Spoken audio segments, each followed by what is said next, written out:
Hello and welcome back to my YouTube channel tap can top. तो हमारा आज का टॉपिक है जो रिमेनिंग रह गया था क्लास 10th का चैप्टर 2 का एसिड बेसिस एंड सॉल्ट्स का सॉल्ट्स का पार्ट हमारा रह गया था, तो आज हम वही डिस्कस करेंगे। तो सॉल्ट्स की अगर मैं बात करूँ, सॉल्ट्स बेसिकली क्या होते हैं? तो सॉल्ट्स आयनिक कंपाउंड होते हैं जो कि फॉर्म होते हैं by the reaction between acids and bases. अभी आप न्यूट्रलाइजेशन रिएक्शन पिछले पार्ट में आपने पढ़ा था, तो आपको ये बात पता चल गई है कि जब एसिड और बेस की साथ में रिएक्शन होती है तो सॉल्ट बनता है प्लस वाटर बनता है। तो सॉल्ट क्या होता है? सॉल्ट में बेसिकली जब मान लो ये मैं फॉर एग्जांपल एक एसिड ले रही हूँ, यहाँ पे मैंने ये एक बेस ले लिया, तो सॉल्ट में क्या होता है? एसिड का नॉन मेटल पार्ट होता है और बेस का मेटल का पार्ट होता है। बाकी एसिड का H और बेस का OH मिल करके वाटर बना देते हैं। तो एसिड का ये नॉन मेटल का पार्ट और बेस का मेटल का पार्ट ये आपस में जुड़ते हैं और ये आयनिक कंपाउंड बनाते हैं। आयनिक कंपाउंड मतलब जिसमें एक कैटायन हो, एक एनायन प्रेजेंट हो, मतलब पॉजिटिवली और नेगेटिवली चार्ज आयंस प्रेजेंट हो। जैसे अगर मैं यहाँ पे बात करूँ, H+ निकल गया तो क्या बचा? Cl-, यहाँ पे OH- निकल गया तो क्या बचा? Na+। अब ये Na+ और Cl- आपस में जुड़ गए, उन्होंने मिलकर के बना लिया ये NaCl। ये हमारा कॉमन सॉल्ट होता है जो हम घरों में यूज़ करते हैं, इसे हम सोडियम क्लोराइड भी बोलते हैं। बट सॉल्ट का मतलब खाली ये बेसिक सॉल्ट, कॉमन सॉल्ट, नमक नहीं है, ठीक है। सॉल्ट कोई भी आयनिक कंपाउंड हो सकते हैं जो एसिड बेसिस की रिएक्शन से बनते हैं। सॉल्ट को जो हम क्लासीफाई करते हैं वो करते हैं on the basis of family of salts या फिर पीएच ऑफ सॉल्ट, किसी के भी बेसिस पे आप क्लासीफाई कर सकते हो। इसको मैं आगे एक्सप्लेन करती हूँ। फैमिली ऑफ सॉल्ट्स का मतलब क्या है? आप यहाँ पे सॉल्ट्स की फैमिली चेक कर रहे हो, किस तरीके से? Either it can have a cation family. Cation family मतलब हम उन तरह के सॉल्ट्स को एक साथ रख सकते हैं जिनमें सेम कैटायन यूज़ हो रहा हो। फॉर एग्जाम्पल यहाँ पे मैं ले लेती हूँ K2SO4, ये मेरा एक सॉल्ट है। KCl ये एक सॉल्ट है। KNO3 ये एक सॉल्ट है। इसका आपको समझ में आ रहा होगा, ये मैंने किससे बनाए हैं? KOH + H2SO4। तो मैंने यहाँ से ये H और OH ये हटा दिए, क्या बचा? KSO4। जब इसको बैलेंस करोगे K2SO4 बनेगा। सेम ऐसे KOH + HCl, तो OH और H हट गया, KCl। KOH + HNO3 मैंने लास्ट टाइम बताए थे, तीनों ही स्ट्रॉन्ग एसिड हैं और KOH स्ट्रॉन्ग बेस है। तो ये यहाँ पे क्या बन रहे हैं? सॉल्ट बन रहे हैं आपके, ठीक है। एक और मैं और एग्जांपल ले लेती हूँ यहाँ पे। फॉर एग्जांपल NaNO3 हो गया, Na2SO4 हो गया और NaCl हो गया। ये यहाँ पे तो मैं एग्जांपल दिए हुए हैं। अब बेसिकली बोर्ड्स में जो पूछता है, तुमसे पूछता है कि इन्हें अलग करो on the basis of family of salt. इसमें कितनी तरीके की फैमिली है सॉल्ट की? तो आप दो तरीके से अलग कर सकते हो। या तो आप देख लो जिनमें सेम कैटायन है। सेम कैटायन किस में? जैसे ये है, इनमें सब में सेम कैटायन है। कैटायन क्या है यहाँ पे? Potassium ion. तो आप इसको क्या बोलोगे? Potassium salts. यहाँ पे मैं लिख देती हूँ, इनमें आप अलग करोगे इस बेसिस पे। पोटेशियम सॉल्ट हो गए। पोटेशियम सॉल्ट में आ गया KCl, K2SO4 और KNO3। और क्या कर सकते हो? सेम ऐसे दूसरा यहाँ पे कैटायन क्या प्रेजेंट है? एक प्रेजेंट है यहाँ पे, सब में कॉमन क्या है? Na। तो ये क्या हो गए? Sodium salts. तो आपने सुने होंगे सोडियम के सॉल्ट्स बनते हैं, तो बेसिकली उनका मतलब होता है सोडियम कैटायन होगा उसमें प्रेजेंट, बाकी आपका जो एनायन है वो दूसरे हो सकते हैं। जैसे यहाँ पे क्या हो गए? NaNO3, Na2SO4, NaCl। सेम इसी में हम क्या कर सकते हैं? एनायन फैमिली को भी अलग कर सकते हैं। एनायन मतलब जिनके पास सेम एनायन हो। जैसे यहाँ पे देखो, इसको मैं अलग कलर से ले लेती हूँ। यहाँ पे देखो, ये Cl यहाँ पे भी कॉमन है, Cl यहाँ पे भी कॉमन है। तो मैं यहाँ पे एक लिख सकती हूँ क्लोरीन फैमिली या क्लोराइड फैमिली। क्लोराइड यहाँ पे एनायन का काम कर रहा है, तो उसमें कौन कौन आ गए? NaCl और KCl। सेम ऐसे देखो, यहाँ पे ये सल्फेट, यहाँ पे भी सल्फेट। तो आप एक फैमिली और बना सकते हो, सल्फेट फैमिली। तो दैट मीन्स जिनके पास में सेम कैटायन या सेम एनायन हो, आप उनको क्या करते हो? अलग कर लेते हो, बस उनमें से सेलेक्ट करके। सल्फेट फैमिली में क्या आ गए? K2SO4 और Na2SO4। ऐसे ही एक बन जाएगी नाइट्रेट फैमिली। तो नाइट्रेट फैमिली में भी ये अलग हो जाएंगे। तो यहाँ पे हो गया KNO3 और आपका NaNO3। तो ये डिफरेंट टाइप के कैटायन और एनायन के बेसिस पे आपने ये फैमिली ऑफ सॉल्ट्स को अलग कर लिया। क्लियर है यहाँ तक? अब इसको आप इस तरीके से भी समझ सकते हो। फॉर एग्जांपल यहाँ पे आप इसको मान लो किसी का नेम है ये और ये सरनेम है, तो एक बार तो आपको अलग करना है on the basis of name और एक बार आपको अलग करना है on the basis of surname. Clear है? तो अगर किसी का एनायन सेम है तो वो आ जाएंगे एनायन फैमिली में, किसी का कैटायन सेम है तो वो आ जाएंगे कैटायन फैमिली में। तो इस तरीके से सॉल्ट्स की हम फैमिली बनाते हैं। तो हम बोल देते हैं कि यहाँ पे पोटेशियम सॉल्ट बनेगा। पोटेशियम सॉल्ट मतलब बाकी एनायन कुछ भी हो उसके पास में पोटेशियम होगा उस सॉल्ट के पास में, ठीक है। नेक्स्ट बात करते हैं जो हम अलग करते हैं on the basis of pH of salts. PH यहाँ पे इंपॉर्टेंट है, क्यों? क्योंकि अभी आपने थोड़ी देर पहले भी पीएच पढ़ा था। तो जिस तरीके से एसिड और बेस की पीएच होती है, सेम उसी तरीके से जब एसिड और बेस से मिल करके सॉल्ट बन रहा है तो सॉल्ट की भी पीएच होगी। जैसे मैं बात करूँ, मैंने बात की थी आपसे, एसिड हमारे पास स्ट्रॉन्ग है 3, HCl, HNO3 और H2SO4, राइट। मेरे पास बेस कौन कौन से थे स्ट्रॉन्ग? बेस स्ट्रॉन्ग थे मेरे पास KOH और NaOH। इनके अलावा जितने भी एसिड होंगे वो सारे के सारे कैसे होंगे? Weak acid. जैसे मैं वीक एसिड के भी कुछ एग्जांपल यहाँ पे ले लेती हूँ। ये वीक एसिड मैं ले लेती हूँ यहाँ पे, फॉर एग्जांपल एसिटिक एसिड जो कि मेरा विनेगर में प्रेजेंट होता है। सेम ऐसे वीक बेस का मैं एग्जांपल ले लेती हूँ कुछ यहाँ पे। वीक बेस आप ले सकते हो फॉर एग्जांपल किसी के भी पीछे OH लगा दो, बेसिकली किसी भी मेटल के साथ में उसका हाइड्रोक्साइड लगा दो, कैल्शियम का हाइड्रोक्साइड, मैग्नीशियम का हाइड्रोक्साइड, तो ये सारे के सारे क्या हो जाते हैं? बेस बन जाते हैं, ठीक है। तो अब अगर मान लो मैंने क्या किया, ये HCl लिया जो कि स्ट्रॉन्ग एसिड था और मैंने इसकी रिएक्शन करवाई इस वीक बेस के साथ में, तो क्या इस सॉल्ट, ये जो सॉल्ट बनेगा इसकी कोई पीएच होगी? जाहिर सी बात है, एसिड तो मेरा स्ट्रॉन्ग था, उसकी पीएच बहुत कम थी, बेस भी मेरा वीक सा है, तो इससे क्या होगा, ये जो मेरा सॉल्ट बनेगा वो भी, उस पर भी एक पीएच जनरेट हो जाएगी। किस तरीके से? यहाँ पे हम पीएच के बेसिस पे सॉल्ट को 3 कैटेगरीज में डिवाइड करते हैं। पहला है न्यूट्रल सॉल्ट्स, दूसरा है एसिडिक सॉल्ट और तीसरा है बेसिक सॉल्ट। न्यूट्रल करने के लिए क्या चाहिए आपको? इक्वल स्ट्रेंथ के एसिड चाहिए। जितना स्ट्रॉन्ग मेरा एसिड हो, मान लो मैं यहाँ स्ट्रॉन्ग को ऐसे लिख देती हूँ, उतना ही स्ट्रॉन्ग मेरा बेस हो। दोनों बराबर की स्ट्रॉन्ग के, दोनों की स्ट्रेंथ बराबर है, दोनों स्ट्रॉन्ग है, तो उस केस में कैसा बेस बनता है? उस केस में न्यूट्रल सॉल्ट बनता है। फॉर एग्जांपल जब हम NaCl की बात करते हैं जो कॉमन सॉल्ट है, वो हमारा न्यूट्रल टाइप का सॉल्ट है। इसकी रिएक्शन में यहाँ दोबारा एक्सप्लेन कर देती हूँ। HCl plus NaOH will give you NaCl plus H2O। ये दोनों ही आपके, ये स्ट्रॉन्ग एसिड था, स्ट्रॉन्ग बेस था, जब ये दोनों मिलेंगे तो इस केस में ये जो सॉल्ट बना ये कैसा हो गया? न्यूट्रल हो गया, क्योंकि इन दोनों ने एक दूसरे के इफेक्ट को नलीफाई कर दिया। और किस केस में न्यूट्रल सॉल्ट बन सकते हैं? जैसे मैंने बात की स्ट्रॉन्ग एसिड और स्ट्रॉन्ग बेस की, इसके अलावा मैं क्या ले सकती हूँ यहाँ पे? वीक एसिड और वीक बेस ले सकती हूँ। जाहिर सी बात है, अगर मैं वीक एसिड और वीक बेस की रिएक्शन करवाऊँ तो उस केस में क्या बनेगा? उस केस में भी न्यूट्रल सॉल्ट बनेगा। दोनों एक दूसरे की तरह कमज़ोर हैं, दोनों एक दूसरे को ईजिली हरा देंगे या बिल्कुल नहीं हरा पाएंगे, ठीक है। तो इस केस में भी न्यूट्रल बन जाएगा, इसका कोई रिज़ल्ट नहीं आएगा। अब यहाँ पे देखो, इसकी मैं अगर यहाँ पे रिएक्शन करवाऊँ, फॉर एग्जांपल मैं यहाँ पे ले लूँ वीक बेस में कैल्शियम का हाइड्रोक्साइड और वीक एसिड में मान लो मैंने ले लिया है CH3COH, तो इस केस में बन जाएगा CH3COO का ट्वाइस Ca, इसे हम बोलते हैं कैल्शियम एसिटेट, प्लस आपका बन जाएगा वाटर, ठीक है। तो अब यहाँ पे बेसिकली क्या हुआ कि ये दोनों वीक एसिड और वीक बेस आपस में रिएक्ट किए और इन्होंने न्यूट्रल सॉल्ट बना दिया। सेम ऐसे आप बोल सकते हो स्ट्रॉन्ग एसिड और स्ट्रॉन्ग बेस आपस में रिएक्ट करते हैं तो उस केस में भी न्यूट्रल सॉल्ट बनता है। तो अगर आपको न्यूट्रल सॉल्ट का एग्जाम्पल याद करना है तो बेस्ट है आप NaCl जो आपका कॉमन सॉल्ट है उसको याद करके चलो, ठीक है। अब नेक्स्ट बात करते हैं एसिडिक सॉल्ट। सॉल्ट कब एसिडिक होगा? गौर से सोचो, अगर मेरा एसिड तो स्ट्रॉन्ग हो और मेरा बेस कैसा हो? वीक हो, उस केस में क्या होगा? जब एसिड स्ट्रॉन्ग है बेस वीक है, दोनों की लड़ाई हो रही है, तो स्ट्रॉन्ग चीज़ जीतेगी, तो एसिड जीत जाएगा, तो सॉल्ट भी कैसा हो जाएगा? एसिडिक हो जाएगा। तो इसका एग्जांपल लिख लेते हैं। यहाँ से कोई भी इन तीनों स्ट्रॉन्ग एसिड्स में से आप कोई भी एसिड ले सकते हो, ये तीनों ही स्ट्रॉन्ग एसिड्स हैं।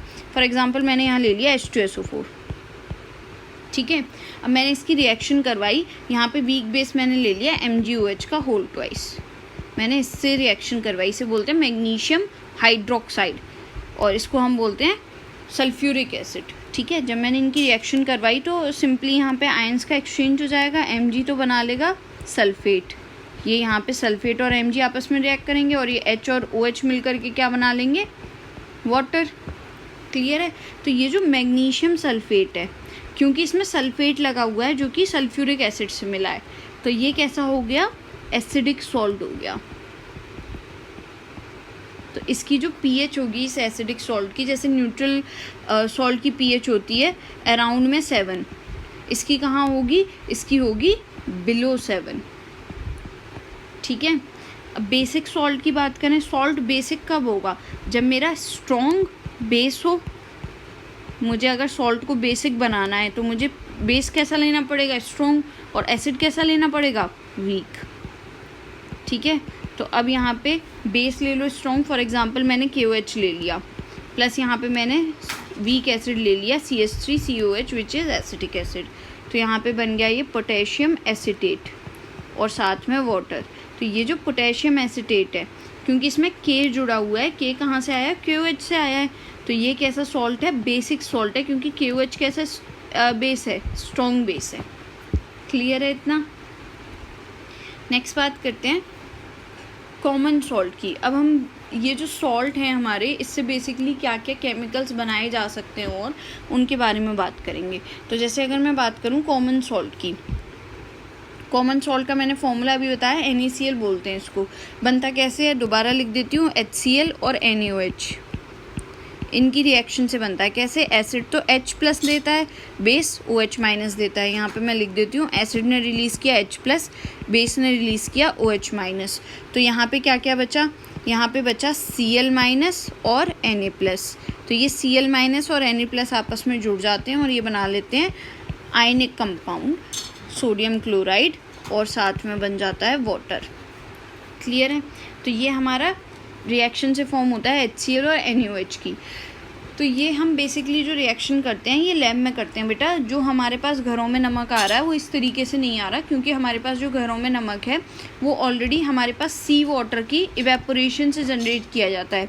जो सी से वाटर कलेक्ट किया जाता है उसको इवेपोरेट होने के लिए रखा जाता है, पानी पानी उड़ जाता है, तो सी के अंदर जो सॉल्युबल सॉल्ट्स होते हैं वो आपके कंडेंसेट हो जाते हैं एक तरीके से, तो उसी में से हम प्योरीफाई कर लेते हैं NaCl को। तो हमारे पास NaCl ऑलरेडी बहुत अमाउंट में नेचर में ही प्रेजेंट है, इसके लिए हम उसको इस रिएक्शन से नहीं बनाते हैं होम पर्पसेस के लिए, ये बेसिकली बना लिया जाता है फॉर लैब पर्पसेस। अब ये जो आपका सी वाटर से जो आपको कॉमन सॉल्ट मिलता है ये ब्राउन कलर का होता है, इसमें बहुत सी इम्प्योरिटीज़ होती हैं, इसको हम बोलते हैं रॉक सॉल्ट। इसको हम प्योरीफाई करते हैं, उसके बाद आपको घरों में यूज़ करने वाला वो वाइट कलर का कॉमन सॉल्ट मिल जाता है। तो ये यहाँ आप इमेज में देख सकते हो किस तरीके से ब्राउनिश कलर का है। अब इस कॉमन सॉल्ट को हम यहाँ पढ़ क्यों रहे हैं, इसके क्या क्या फ़ायदे हैं, अपार्ट फ्रॉम कि ये एज ए स्पाइस आपका यूज़ होता है आपकी कुकिंग में, उसके अलावा ये बहुत से कंपाउंड्स के लिए रॉ मटेरियल की तरह यूज़ किया जाता है। मतलब बहुत से कंपाउंड इसके थ्रू बनाए जाते हैं। तो वो कौन कौन से कंपाउंड हैं जो इसके थ्रू बनाए जा रहे हैं उनके बारे में हम डिटेल में स्टडी करते हैं। जैसे यहाँ पे बात करें हम, सबसे पहला जो कंपाउंड यहाँ पे जो NaCl के थ्रू बनाया जा रहा है that is NaOH, sodium hydroxide, जो कि आपका स्ट्रॉन्ग बेस है, अभी आपने थोड़ी देर पहले पढ़ा। ठीक है, इसको हम बनाते हैं। तो इसको जो बनाने का प्रोसेस होता है बेटा उसे हम बोलते हैं क्लोर एल्कली प्रोसेस। क्लोर वर्ड यहाँ पे यूज़ हुआ है क्लोरीन के लिए, क्योंकि इस प्रोसेस में क्लोरीन निकलती है, और एल्कली वो बेसिस होते हैं जो कि वाटर सॉल्युबल होते हैं, जो कि मैंने पहले भी बताया था आपको। तो वाटर सॉल्युबल बेसिस को आप एल्कली बोलते हो। तो यहाँ पे जो एल्कली फॉर्म हो रहा है दैट इज़ NaOH। तो यहाँ पे क्लोरीन और NaOH रिलीज़ होंगे, इसलिए हमने इस प्रोसेस को नाम दिया है क्लोर एल्कली प्रोसेस। इस प्रोसेस को मैं एक्सप्लेन कर देती हूँ होता क्या है। इसमें बेटा आप क्या करते हो, ब्राइन का सोल्यूशन लेते हो। ब्राइन सोल्यूशन क्या होता है, जब आप NaCl को वाटर में मिक्स करते हो तो इसी को आप बोल देते हो ब्राइन सोल्यूशन। नमक लिया, नमक का पानी में जो मिक्सचर बनाया उसको हम बोलते हैं ब्राइन सोल्यूशन। तो NaCl का एक्वस सोल्यूशन भी बोल सकते हो आप, उसको आप क्या बोलते हो, ब्राइन। क्लियर है। एक्वस का यहाँ पे मतलब समझ में आ गया होगा, जब भी किसी चीज़ का वाटर में मिक्सचर लेते हैं उसके पीछे हम एक्वस AQ लगा देते हैं। क्लियर है कि वाटर में सॉल्युबल है। अब यहाँ पे मैंने क्या किया, ब्राइन का सोल्यूशन लिया एज एन इलेक्ट्रोलाइट। ये मैं यहाँ पे आपको ड्रॉ करके बताती हूँ कि किस तरीके का ये होता है। बेसिकली यहाँ पे इलेक्ट्रोलाइट मैंने फिल कर लिया which is NaCl plus H2O। दो चीज़ें मैंने इसमें डाली, मैंने यहाँ पे लगा दिए 2 इलेक्ट्रोड। एक को मैंने पॉजिटिव टर्मिनल से जोड़ दिया, एक को मैंने नेगेटिव टर्मिनल से जोड़ दिया बैटरी के, ठीक है। अब जब मैं यहाँ पे करंट जनरेट कर रही हूँ, करंट पास कर रही हूँ बेसिकली, तो करंट पास करने पे यहाँ पे क्या होगा कि यहाँ पे आयंस बन जाएंगे। क्या आयंस बनेंगे? NaCl ब्रेक हो जाएगा Na+ में और Cl- में, H2O ब्रेक हो जाएगा H+ में और OH- में, ठीक है। अब यहाँ पे आपको दो तरीके के आयंस दिख रहे हैं, पॉजिटिवली चार्ज और नेगेटिवली चार्ज। मैं इन्हें यहाँ लिख देती हूँ। जो पॉजिटिवली चार्ज आयंस होंगे उन्हें हम बोलते हैं बेटा कैटायंस।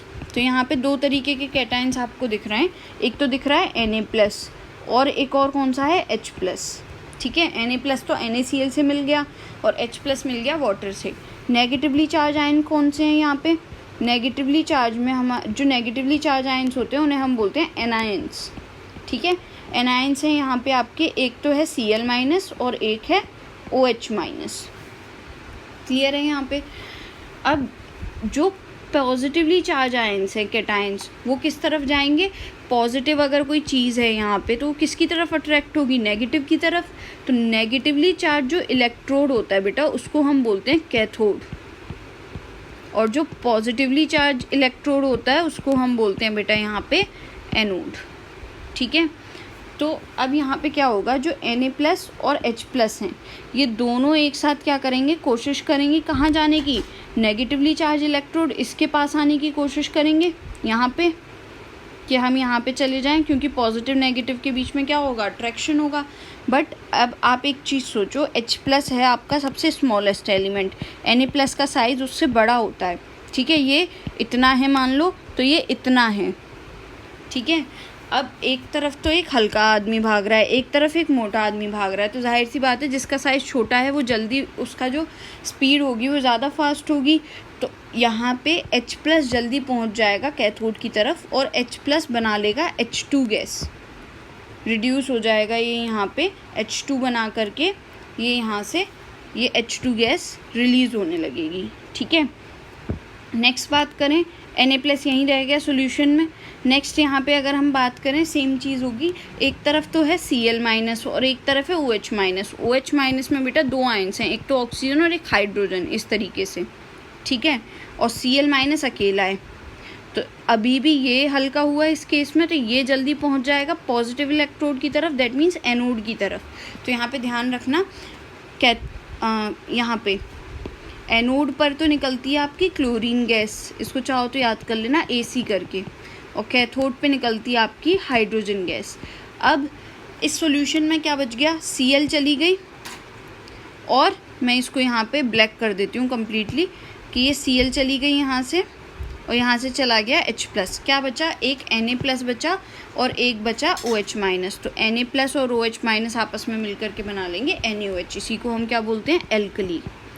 तो यहाँ पे आपको क्या मिला? एल्कली, और ये क्लोरीन, तो इसी प्रोसेस को हम बोल देते हैं क्लोर एल्कली प्रोसेस। तो यहाँ पे मेन याद रखने की चीज़ बस ये है कि क्लोरीन आपकी एनोड पे रिलीज़ होगी बेसिकली, ठीक है।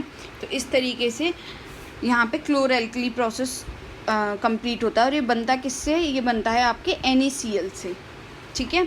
तो यहाँ पे NaCl as a raw material common salt use किया जाता है। तो कॉमन सॉल्ट के एक्वस सोल्यूशन को हम यहाँ पे ब्राइन बोलते हैं। नेक्स्ट बात करते हैं, अब ये जो क्लोरीन जनरेट हुई है ना बेटा, हम इसके भी यूज़ लेते हैं कहाँ?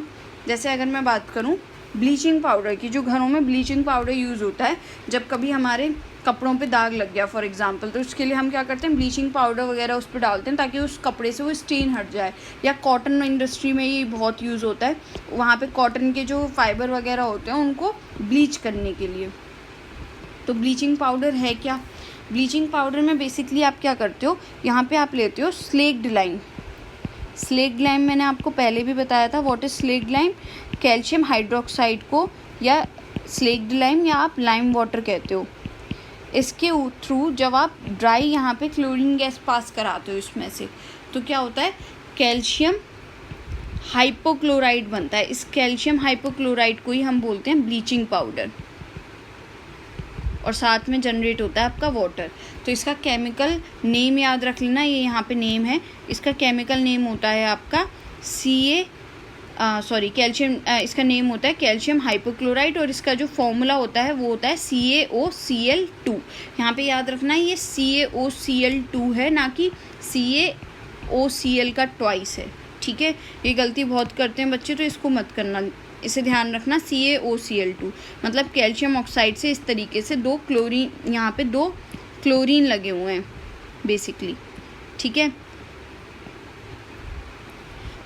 तो इस ब्लीचिंग पाउडर का ये तो समझ में आ गया फॉर्मेशन कि जब हम स्लेक्ड लाइम के ऊपर क्लोरीन पास करते हैं, जो क्लोरीन हमें उससे मिली है आपके क्लोर एल्कली प्रोसेस से, तो उससे हमारा क्या बन जाता है, ब्लीचिंग पाउडर बन जाता है। ये ज़रूरी नहीं है आप क्लोरीन वहीं से लो, सिर्फ मैं ये प्रोसेस को कनेक्ट करने के लिए आपको बता रही हूँ कि क्लोरीन आप वहाँ से ले सकते हो, ठीक है।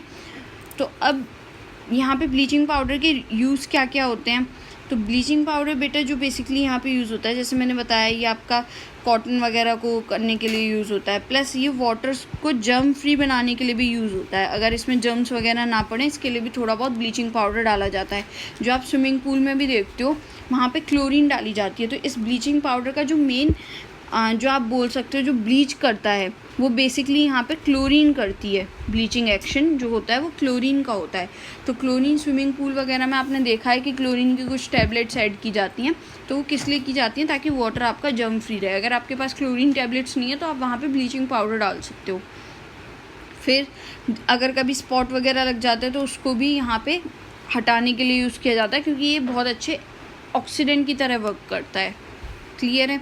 कॉटन इंडस्ट्री वगैरह में भी इसका यूज़ किया जाता है to bleach the cotton. Next बात करते हैं अबाउट बेकिंग सोडा। हमारा ये तीसरा केमिकल है जिसको हम पढ़ रहे हैं। फर्स्ट हमारा NaOH था, सेकंड हमारा ब्लीचिंग पाउडर था, थर्ड है हमारा बेकिंग सोडा। बेकिंग सोडा का बेटा जो फॉर्मूला होता है वो होता है NaHCO3। इसको जो हम बोलते हैं, आप either you can say sodium hydrogen carbonate और सोडियम बाइकार्बोनेट। मैं यहाँ लिख देती हूँ, either you can say it sodium hydrogen carbonate या बाइकार्बोनेट। तो ये किस तरीके से बनता है, इसके लिए फिर से आपने रॉ मटेरियल ले लिया। ये तो आप समझ गए होंगे, NaCl+H2O that is brine. Brine का एक्वस सॉल्यूशन। तो ब्राइन के एक्वस सॉल्यूशन में आप CO2 और अमोनिया पास करते हो। जब कार्बन डाइऑक्साइड गैस और अमोनिया गैस जब आप पास करते हो तो आपको एक तो मिलता है अमोनियम क्लोराइड, ये एज एन बाई प्रोडक्ट मिलता है। हमारा जो मेन प्रोडक्ट जो हमें चाहिए होता है इस रिएक्शन से, वो चाहिए होता है बेकिंग सोडा। इसको आप यहाँ से फॉर्म करते हो। तो ब्राइन के एक्वस सॉल्यूशन में आप जब NH3 और CO2 पास करते हो तो आपको अमोनियम क्लोराइड और बेकिंग सोडा मिलते हैं। इसको आप इस तरीके से भी याद कर सकते हो कि जब आप अमोनिकल ब्राइन में, अमोनिकल ब्राइन से क्लियर हो जाएगा कि इसमें आपने क्या क्या यूज़ किया है। जब आप अमोनिकल ब्राइन मतलब अमोनिया हो गई, ब्राइन मतलब NaCl और H2O हो गया। मैं जब आप CO2 ऐड करते हो तो उस केस में आपको अमोनियम क्लोराइड और बेकिंग सोडा मिलते हैं। ये जो बेकिंग सोडा होता है बेटा, ये mild non corrosive basic salt होता है, मतलब इससे कोरोजन नहीं होता। मतलब ये आप इसको स्किन पे टच कर सकते हो। जैसे मैंने बताया था, जो स्ट्रॉन्ग बेसिस होते हैं वो कोरोसिव नेचर के होते हैं, आपकी स्किन को जला सकते हैं। तो इस केस में ऐसा नहीं होता। अब होता क्या है, बेकिंग सोडा को हम कहाँ यूज़ करते हैं, हमें जब कोई चीज़ बेक करनी है, फॉर एग्जांपल मुझे केक बनाना है, तो केक बनाने के लिए बेकिंग सोडा ऐड किया जाता है उसमें। उससे क्या होता है, जब हम बेकिंग सोडा को हीट करते हैं, तो ये रिएक्शन है बेसिकली। बेकिंग सोडा को जब हम हीट करते हैं तो क्या होता है, एक तो बनता है सोडियम कार्बोनेट, साथ में रिलीज़ होता है वाटर, और यहाँ पे रिलीज़ होती है CO2 गैस। ये जो आप बबल्स देखते हो ना, फॉर एग्जांपल अगर आप एक ब्रेड केक को देखो तो उसमें आपको पोर्स दिखते हैं, तो वो पोर्स कहाँ से आए, वहाँ से गैस रिलीज़ होती है, स्केप करती है, उसकी वजह से वहाँ पे पोर्स जनरेट हो जाते हैं। तो केक को स्पॉन्जी बनाने के लिए, फ्लफ़ी बनाने के लिए क्या किया जाता है, बेकिंग सोडा ऐड किया जाता है। जब कभी ये बेकिंग सोडा ज़्यादा हो जाता है तो आपने देखा होगा केक में हल्की सी कड़वाहट आ जाती है, सॉल्टी लगने लगता है। तो किसकी वजह से होता है, क्योंकि बेकिंग सोडा कैसा है, आपका बेस है, बेसिक नेचर का है। तो बेस कैसे होते हैं, बिटर होते हैं। तो अगर ज़्यादा अमाउंट में पड़ जाता है तो वो आपको बिटर लगने लगता है केक भी थोड़ा। अब इसके यूजेस क्या क्या होते हैं, एक तो बेकिंग में यूज़ किया जाता है ये। उसके अलावा बेकिंग सोडा को हम यूज़ करते हैं बेकिंग पाउडर बनाने में। ये बेकिंग पाउडर की इमेज है। तो बेसिकली हम इसको बेकिंग पाउडर बनाने में किस तरीके से यूज़ करते हैं उसको मैं यहाँ एक्सप्लेन कर देती हूँ। बेकिंग पाउडर में और बेकिंग सोडा में डिफरेंस क्या है वो भी यहाँ पता चल जाएगा। बेकिंग पाउडर जो होता है बेटा वो मिक्सचर होता है बेकिंग सोडा का, प्लस यहाँ पे आपका होता है एक ईडेबल सॉल्ट जिसे ईडेबल एसिड, ऐसा एसिड जिसको आप खा सको। फॉर एग्जांपल टार्टरिक एसिड हो गया, या सिट्रिक एसिड भी ले सकते हो, ठीक है। तो टार्टरिक एसिड या सिट्रिक एसिड के साथ में बेकिंग सोडा मिक्स होता है। तो दोनों में डिफरेंस क्या है?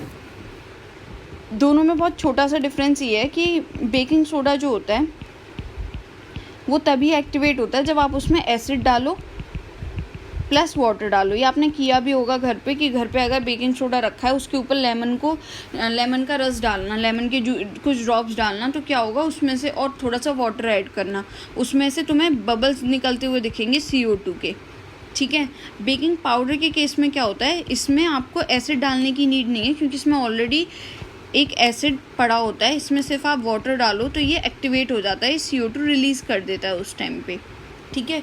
तो बेकिंग पाउडर को वहाँ यूज़ करते हैं जहाँ पे हमें एसिडिक कंटेंट नहीं रखना है। फॉर एग्जांपल मैं नहीं चाहती कि मेरा कोई ऐसी चीज़ है, फॉर एग्जांपल मैं बात करूँ कुकीज़ की, तो कुकीज़ मैं नहीं चाहती कि वो सॉर टेस्ट जनरेट करें, खट्टी हों ज़्यादा, तो उस केस में मुझे यहाँ पे बेकिंग पाउडर यूज़ करना है as compare to baking soda.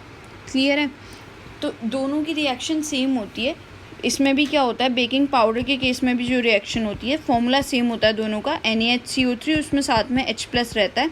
तो ये भी यहाँ पे क्या करेगा, एक तो सोडियम का कार्बोनेट बना देगा, वाटर ऐड करने पे CO2 जनरेट करेगा और H2O रिलीज़ करेगा। रिएक्शन बिल्कुल सेम होगी, बस आपको याद ये रखना है कि जो बेकिंग पाउडर होता है वो मिक्सचर होता है बेकिंग सोडा का और एक ईडेबल एसिड का। वो एसिड जो होता है वो होता है आपका आइदर टार्टरिक एसिड और सिट्रिक एसिड। क्लियर है? अब आगे चलते हैं इसमें। तो नेक्स्ट जो हमारा है, एक तो यूज़ हो गया इसका बेकिंग पाउडर बनाने में, सेकंड इसका यूज़ होता है एज एन एंटा एसिड। एंटा एसिड का यहाँ पे क्या मतलब है, जब कभी ओवर ईटिंग करते हैं तो क्या होता है, एसिडिटी जनरेट होने लगती है। ये चीज़ मैंने आपको उस टाइम पे भी बताई थी कि जब हम ओवर ईटिंग कर लेते हैं उस टाइम पे क्या होता है कि हमारे जो स्टमक में एसिड प्रेजेंट रहता है, वो एसिड क्या करता है, वो जब उसका अमाउंट ज़्यादा जनरेट हो जाता है तो हमें बर्निंग इफ़ेक्ट आने लगते हैं। तो उस केस में हम एसिड का उल्टा एंटा एसिड पी सकते हैं, है ना। तो एंटा एसिड में जो बेसिकली मेन कंपोनेंट होता है वो होता है मैग्नीशियम हाइड्रोक्साइड, बट थोड़े से अमाउंट में बेकिंग सोडा भी प्रेजेंट रहता है। और यू कैन डू इट कि अगर आपके पास में एंटा एसिड मार्केट में जो अवेलेबल है वो नहीं है तो आप बेकिंग सोडा में थोड़ा सा वाटर मिला करके उसको कंज्यूम कर सकते हो फॉर एन इमरजेंसी पर्पज़। अगला इसका यूज़ क्या है, अगला इसका यूज़ है सोडा एसिड फायर एक्सटिंग्विशर में। सोडा एसिड फायर एक्सटिंग्विशर में कैसे यूज़ होता है, यहाँ पे इसको समझ लेते हैं। सोडा, यहाँ पे दो वर्ड से मिला हुआ है, सोडा और acid, fire extinguisher. Fire extinguisher आप जानते हो जो आग को बुझाने का काम करे, जो आपने देखा रेड कलर की नॉर्मली बॉटल जो लगी रहती है आयरन की, तो उसमें एक फायर एक्सटिंग्विशर का टाइप होता है सोडा एसिड। इसमें जो यूज़ किया जाता है वो बेकिंग सोडा यूज़ किया जाता है। इस सोडा वर्ड का यहाँ पे मीनिंग है बेकिंग सोडा, और इसमें कोई भी एसिड डाला जा सकता है, फॉर एग्जांपल HCl या H2SO4, ठीक है। तो यहाँ पे क्या होता है, बेसिकली इस तरह की एक बॉटल होती है, इसमें दो कंपार्टमेंट होते हैं, एक तरफ तो यहाँ पे बेकिंग सोडा रहता है, दूसरी तरफ यहाँ पे एसिड रहता है, ठीक है। ये यहाँ पे एक कांच के छोटे से कंपार्टमेंट से अलग होता है। तो जब आप इसको जब यूज़ करना होता है तो आप इसको हिट करते हो, जब आप हिट करते हो तो ये जो कांच का ये कंपार्टमेंट होता है ये ब्रेक हो जाता है और ये सोडा और एसिड, बेकिंग सोडा और एसिड आपस में मिक्स हो जाते हैं। तो इन दोनों के मिक्स होने से क्या रिएक्शन होगी, फॉर एग्जांपल यहाँ पे मैं लिख लेती हूँ, एसिड फिर से वही H+ दे रहा होगा तो यहाँ पे सोडियम कार्बोनेट बन जाएगा, CO2 रिलीज़ होगी और H2O बनेगा। ये सोडियम कार्बोनेट की जगह पे यहाँ पे बेसिकली जो आप मान लो, अगर मैं बात कर रही हूँ, अगर आपने HCl लिया है तो उस केस में NaCl यहाँ पे बन जाएगा plus CO2 plus H2O release हो जाएगा, ठीक है। तो जिस तरह का भी आप एसिड ले रहे हो उस तरीके का सोडियम का सॉल्ट बन जाएगा। अगर आप H2SO4 ले रहे हो तो H2SO4 लेने के केस में यहाँ पे सोडियम का सल्फेट बन जाएगा, CO2 और H2O रिलीज़ होगा। तो ये जो CO2 होती है, यही CO2 जो वाइट कलर का आपको धुआं दिख रहा होता है जो फायर एक्सटिंग्विशर से निकलता है, ये वही होती है। तो बेकिंग सोडा के ये इंपॉर्टेंट यूजेस हैं बेकिंग पाउडर बनाने में, जिसमें baking soda plus edible acid होता है, एंटी एसिड की तरह यूज़ किया जा सकता है, और सोडा एसिड फायर एक्सटिंग्विशर में इसका यूज़ किया जाता है। नेक्स्ट बात करते हैं वॉशिंग सोडा की। तो ये हमारा अब फोर्थ है यहाँ पे कंपोनेंट, जो कि हम केमिकल कंपाउंड जिसकी हम स्टडी कर रहे हैं। तो ये जो वॉशिंग सोडा है, आपने अभी यहाँ पे देखा Na2CO3 रिलीज़ हो रहा था, कब? जब हमने बेकिंग सोडा को हीट किया था। तो आप इस तरीके से कनेक्ट कर सकते हो कि इसी सोडियम कार्बोनेट के अंदर अगर आप 10 H2O मॉलिक्यूल्स ऐड करते हो, वाटर की कुछ ड्रॉप्स ऐड करते हो, तो ये सोडियम कार्बोनेट डेकाहाइड्रेट बन जाता है। 10 के लिए बेटा जो वर्ड यूज़ किया जाता है वो यूज़ किया जाता है डेकाहाइड्रेट बन जाता है। इसी को हम बोलते हैं वॉशिंग सोडा। तो ये 10 H2O का यहाँ पे मीनिंग क्या है? इसे वाटर ऑफ क्रिस्टलाइजेशन बोलते हैं, जो अगली स्लाइड में अभी हम डिस्कस करेंगे। तो ये Na2CO3 के क्रिस्टल्स होते हैं, यहाँ पे ये Na2CO3 के क्रिस्टल्स हैं बेसिकली। तो यहाँ पे वॉशिंग सोडा जो होता है एक्चुअल वह होता है आपका सोडियम कार्बोनेट डेकाहाइड्रेट, इसका फॉर्मूला होता है। इसको याद रखना, 10 H2O मिस मत करना, और ये डॉट है, इनटू नहीं है, तो डॉट ही लगाना। अब यहाँ पे एक और चीज़ याद रखना, ये डॉट यहाँ पे सेंटर में रहेगी। एक चीज़ और होती है इसमें, अगर आप इसको हीट करते हो, इसको मैंने हीट करना स्टार्ट किया, तो ये जब आप हीट करोगे यहाँ पे, तो सिंपल सी बात है कि सोडियम कार्बोनेट बचेगा और ये 10 H2O इवेपोरेट हो जाएगा। इसको हम बोलते हैं सोडियम कार्बोनेट को सोडा ऐश, वॉशिंग सोडा की राख टाइप होती है ये। तो मतलब होता है ये भी वाइट कलर का है, बट इसमें से अब वाटर ऑफ क्रिस्टलाइजेशन, पानी के जो मॉलिक्यूल थे वो हट गए, राख बच गई, इसके लिए हम इसको बोलते हैं सोडा ऐश। ये 1 नंबर का क्वेश्चन पूछ लिया जाता है NTSC में भी और बोर्ड में भी कि सोडा ऐश का फॉर्मूला क्या होता है।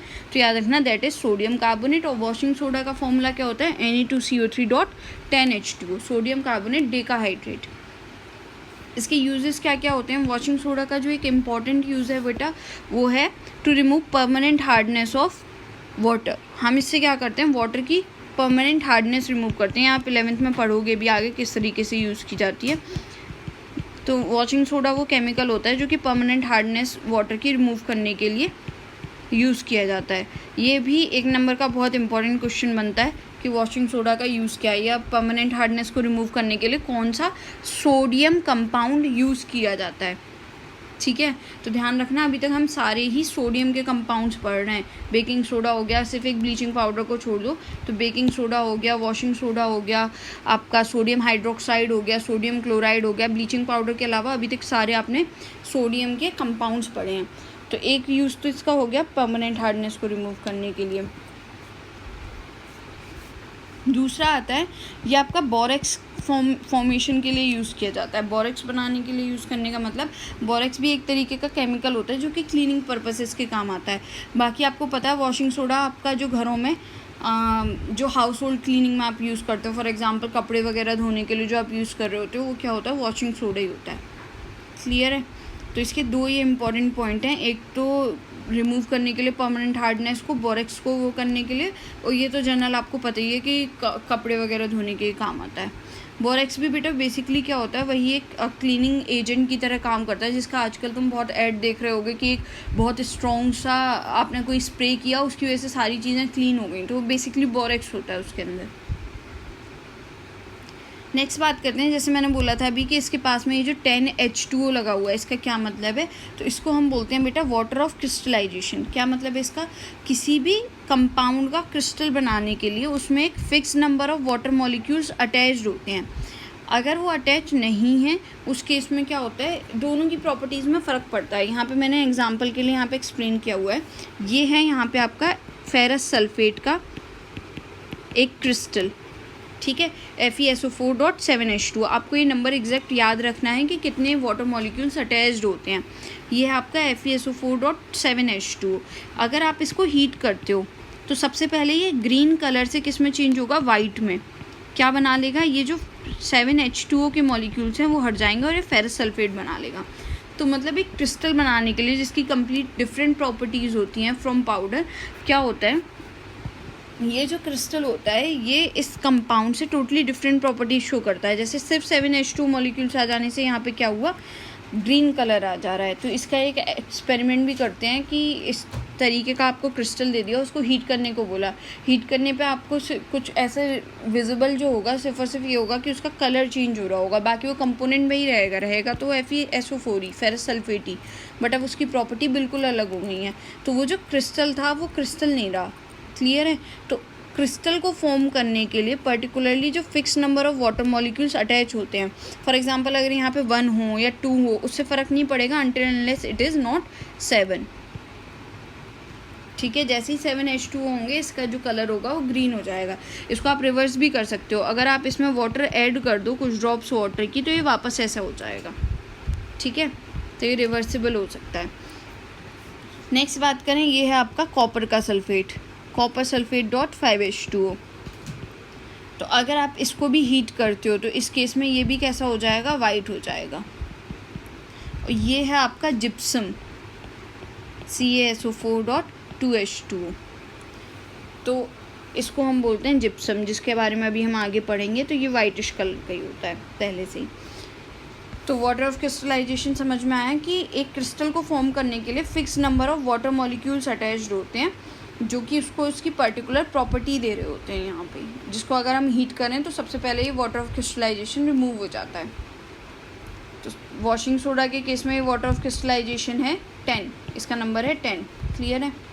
नेक्स्ट बात करते हैं प्लास्टर ऑफ पेरिस की। ये जो POP आप घरों में देखते हो, इस POP में बेसिकली क्या होता है, प्लास्टर ऑफ पेरिस में ये हमारा जिप्सम है, जैसे कि मैंने बताया था, कैल्शियम सल्फेट बाईहाइड्रेट बोलते हैं इसको। मैं यहाँ लिख देती हूँ, कैल्शियम सल्फेट बाईहाइड्रेट।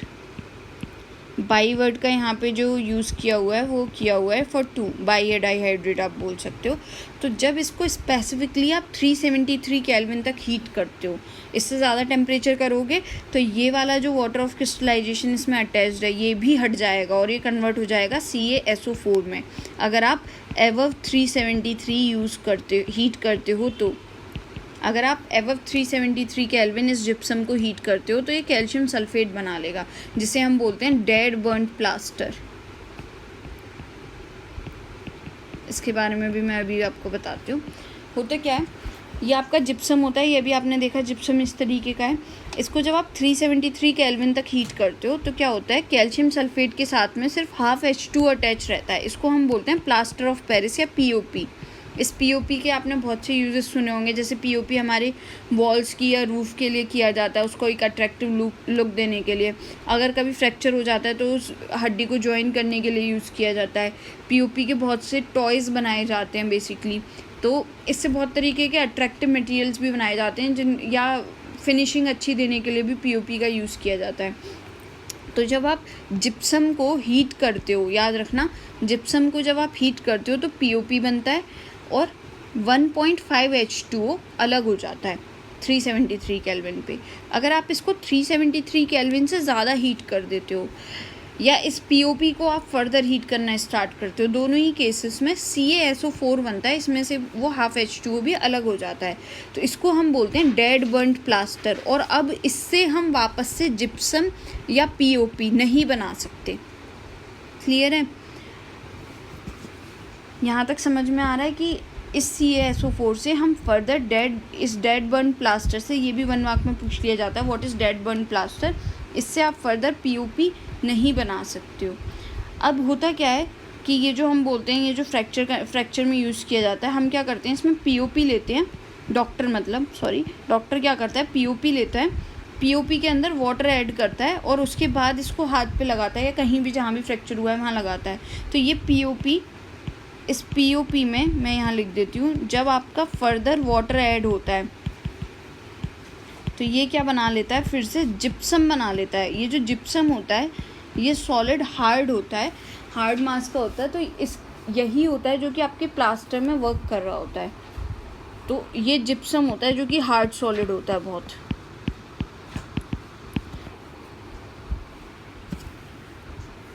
जिप्सम को डायरेक्टली अप्लाई नहीं किया जा सकता फ्रैक्चर्ड बोन के ऊपर, क्योंकि वो बहुत हार्ड होता है, तो उससे प्रॉपर लेयरिंग नहीं हो पाएगी। इसके लिए POP अप्लाई किया जाता है और उसके ऊपर वाटर ऐड किया जाता है।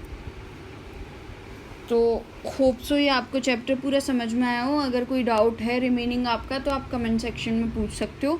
और अभी तक अगर आपने चैनल को सब्सक्राइब नहीं किया है तो please subscribe the channel and hit the like button. Thank you.